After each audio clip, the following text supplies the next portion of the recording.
Nanyuki. Moving on, a mother whose child died allegedly due to negligence at Kenyatta National Hospital has been laid to rest, just a day after Health CS Aden Duale ordered investigations into the incident. Now, during the burial of the child, Susan Wanjera expressed deep desire for justice for her 5-month-old Gianna Wangari.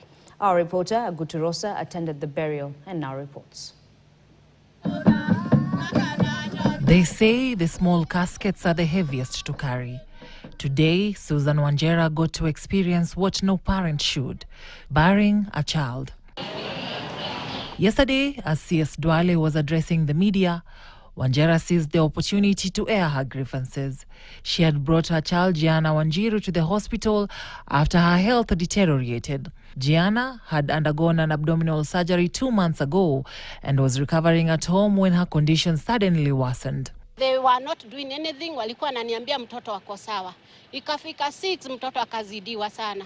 Nikambeba na mikono yangu, venye waliona nimebeba mkono nikipeleka kwa desk, wakaniuliza ni nini mama?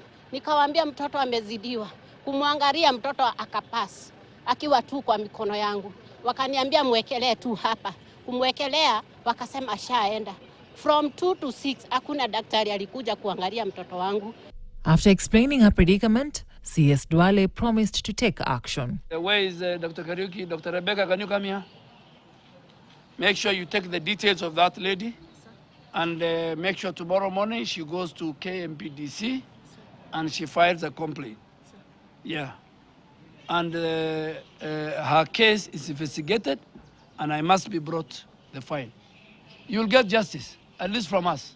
Wanjera explained that she does not remember the nurses that were on duty that night, and that is when CS Duale came up with a solution. Dr. Sigilai, you make sure you parade all your nurses. Those on that day who were on duty. She must get justice.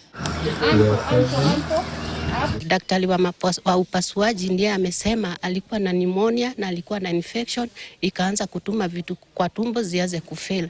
Sasa mimi nataka haki ya mtoto wangu itendeke, ndio maana niliongea na CS jana na alisema hiyo kesi itafuatiliwa. Tomorrow, Wanjera is supposed to meet the Kenya Medical Practitioners and Dentists Council, KMPDC, then know the way forward. But tonight, she's going to bed after watching the life she brought into this world go down 6 feet under.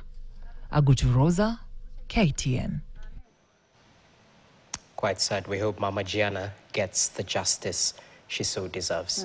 To Economy Matters now, where pressure is mounting on President William